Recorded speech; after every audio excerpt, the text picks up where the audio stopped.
Hello welcome ටු අශී ව්ලොග්ස්. ඉතින් ඔන්න අදත් මම ආවා රස වෙනස් රෙසිපි එකක් ඔයාලත් එක්ක ෂෙයා කරගන්න. ඉතින් මම අද හදන්නේ රසම රස ඉස්සෝ කරි එකක්. ඉතින් මේකට මම ගත්තේ මොනවද කියලා කියන්නම්. ඉස්සෝ අරන් තියෙනවා. ලූණු, තක්කාලි, සුදු ලූණු, ඉඟුරු. ඒ ටික තමයි මම ගත්තේ. දැන් මම මුලින්ම ලූණු ටික කපා ගන්නවා. ඉතින් ලොකු ලූණු ගෙඩියක් හරි පොඩි ලූණු ගෙඩි දෙකක් හරි ගන්න මෙතනදී.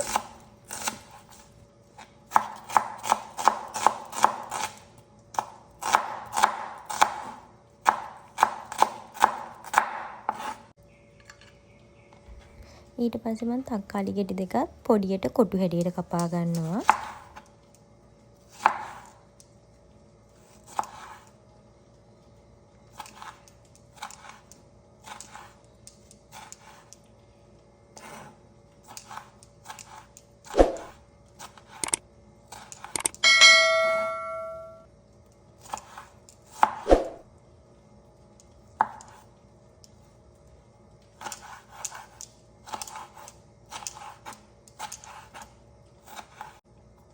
දැන් මම සුදු ලූණු ටිකක් පොඩියට කපා ගන්නවා.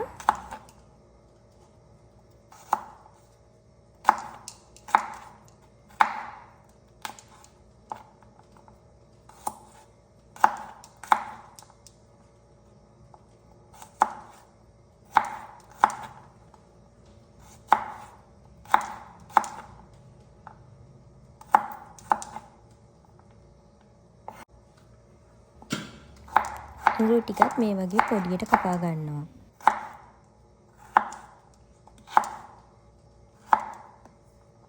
දැන් ඔක්කොම දේවල් කපාගෙන ඉවරයි. දැන් අපි යමු කරි එක හදන්න. ඉතින් මම මුලින්ම භාජනයක් ලිපේ තියලා ඒකට පොල් තෙල් මේස හැඳි දෙකක් විතර එකතු කරගන්නවා. ඊට පස්සේ පොල් තෙල් ටික රත් වුණාට පස්සේ ඒකට මම සූදුරු තේ හැන්දක් විතර එකතු කරගෙන ටිකක් බැද ගන්නවා.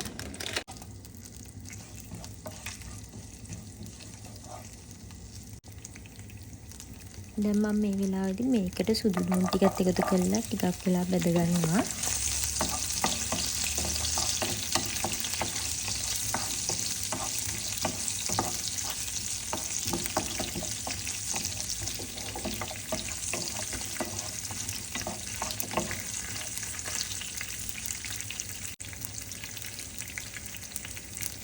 සුදු ලුණු ටික බැදෙද්දි මම ඒකට එකතු කරගන්නවා ලුණු ටික. ලුණු ඔක්කොම එකතු කරගන්නේ නැහැ. අපි කපාගත්ත ලුණු වලින් භාගයක් වගේ තමයි මේ වෙලාවේදී මම එකතු කරගන්නේ.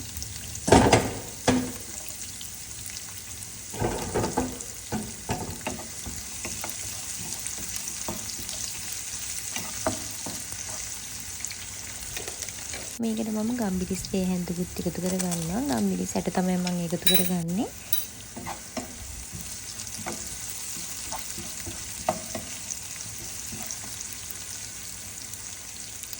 අන්තිමට මම ඉඟුරු ටිකක් දාලා මේ ටික හොඳට ෆ්‍රයි කරගන්නවා. ලුණු ගොඩාක් ෆ්‍රයි වෙන්න ඕනේ නැහැ. ලුණු පාට වෙනකම් ෆ්‍රයි කරගන්න ඕනේ නැහැ. ටිකක් මැලවෙන ගතියට ආවම ඇති. ඊට පස්සේ මම මේ ටික ඔක්කොම බ්ලෙන්ඩර් කප් එකකට දාලා හොඳට බ්ලෙන්ඩ් කරගන්න තමයි දැන් මේ හදන්නේ. මේ ටික හොඳටම බ්ලෙන්ඩ් කරගන්න ඕනේ. කැලි හිටින්න නැති වෙන්න හොඳටම බ්ලෙන්ඩ් කරගන්න ඕනේ. මෙන්න මේ වගේ පේස්ට් එකක් එන විදිහට හොඳට බ්ලෙන්ඩ් කරගන්න. දැන් යන් එහෙනම් අපි අපේ ඉස්සෝ එක හදාගන්න. ඉතින් මම කලින් භාජනයේම ලිපේ තියලා ඒකට ඉතුරු ලුණු ටිකත් එකතු කරගන්නවා. ඊට පස්සේ මම මේක ටිකක් වෙලා ෆ්‍රයි කරගන්නවා.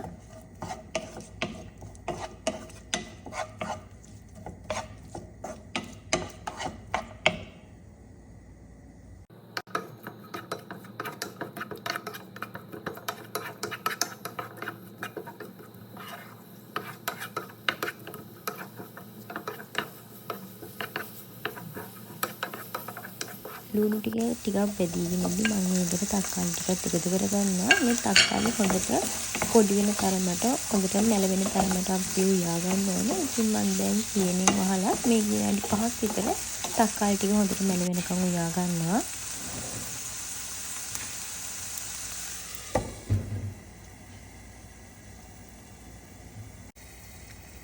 ඉතින් මේ විනාඩි 5කට පස්සේ තමයි මම මේ සීනලා බලන්නේ. ඉතින් මගේ තක්කාලි ටික හොඳට තැම්බිලා බේටි වෙලා වගේ තියෙනවා. මේ වෙලාවේදී මම මේකට එකතු කරගන්නවා අපි බ්ලෙන්ඩ් කරගත්ත පේස්ට් එක.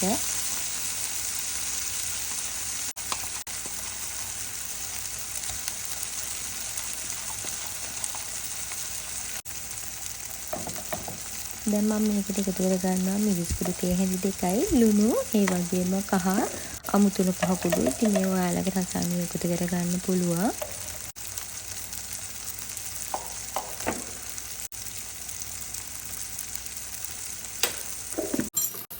දැන් මම මේ ටික හොඳට කලවම් කරගන්න ගමන් විනාඩියක් ටිකක් උයා ගන්නවා හොඳට.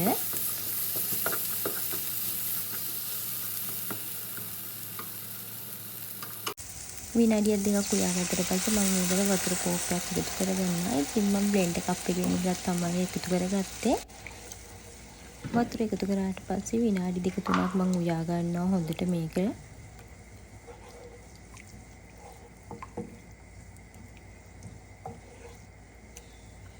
විනාඩි 3කට විතර පස්සේ මම එකතු කරගන්නවා මේකට අපේ ඉස්සෝ ටික. ඉස්සෝ ටික එකතු කරලා ඉස්සෝ ටික හොඳට තැම්බෙනකම් අපි පීනෙන් වහලා උයා ගන්න ඕනේ.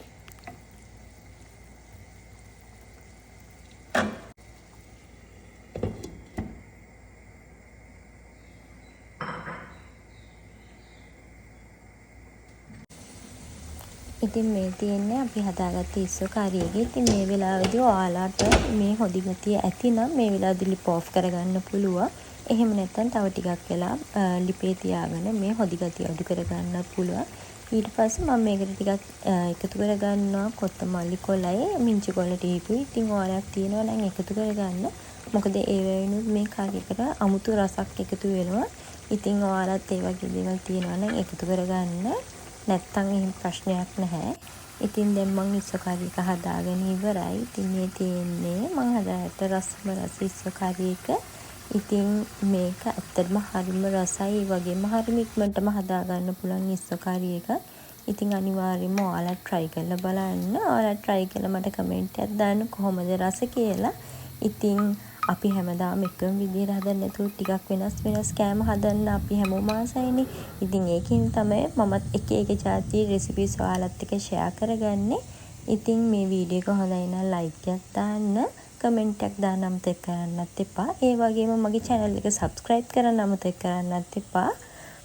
වීඩියෝ එකක් දාපු ගමන් බලන්න bell icon එකත් click කරලා තියාගන්න. එහෙනම් තවත් රසවත් වීඩියෝ එකකින් හම්බ වෙනකම් ගිහිල්ලා එන්න. Thank you for watching.